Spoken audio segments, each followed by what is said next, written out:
Hi everyone.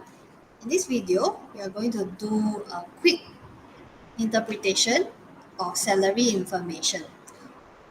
Now, take note that salary itself is not the only determining factor in choosing a career or a job role.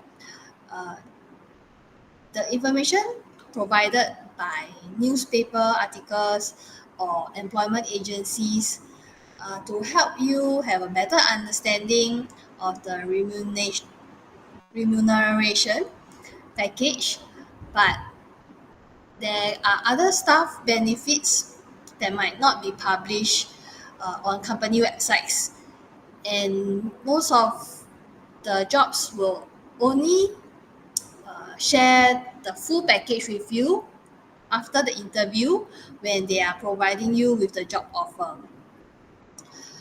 Another thing is nobody gets rich just from one job role all their life.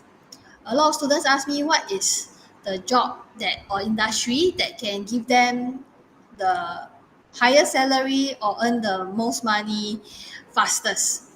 If there is such a job, then all of us will be rushing for it, and all other roles will not be able to find manpower to fulfill.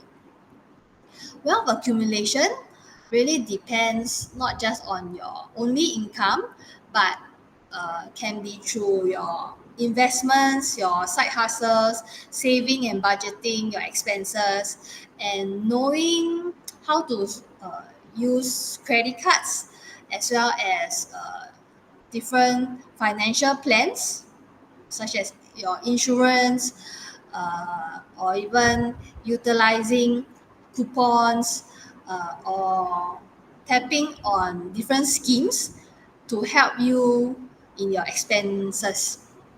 Okay, so now we will just focus on the salary information in this video. As you can see on the screen, uh, this is published in the Straits Times.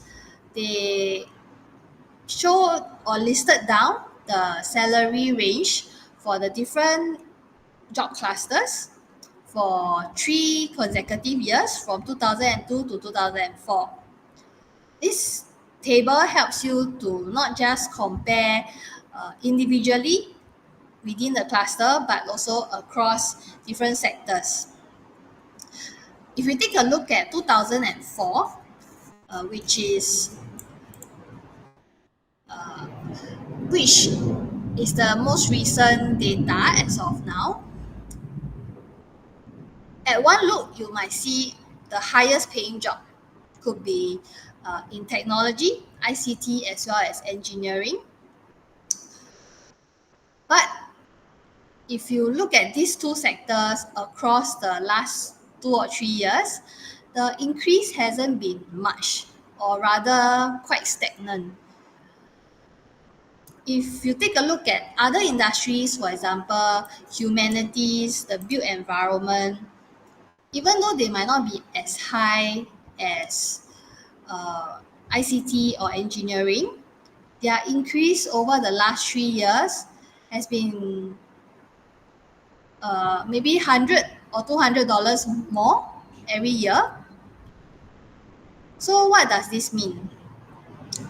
Even though previous performance is not the most accurate predictor of future performance, there is this trend that certain industries trying to job or salary match those of other industries in order to attract manpower and talent. Then, if you have any relatives or friends working in business, you might also know that even though their starting salary could not or may not always be the highest across the other sectors, the increase in people who are working in business tend to be higher or faster compared to workers in other industries. One reason could be because with their financial knowledge, they are not just earning money from that full-time job, but also through their investments, through like what I mentioned earlier, their expenditure and the strategic use of credit cards and different financial schemes.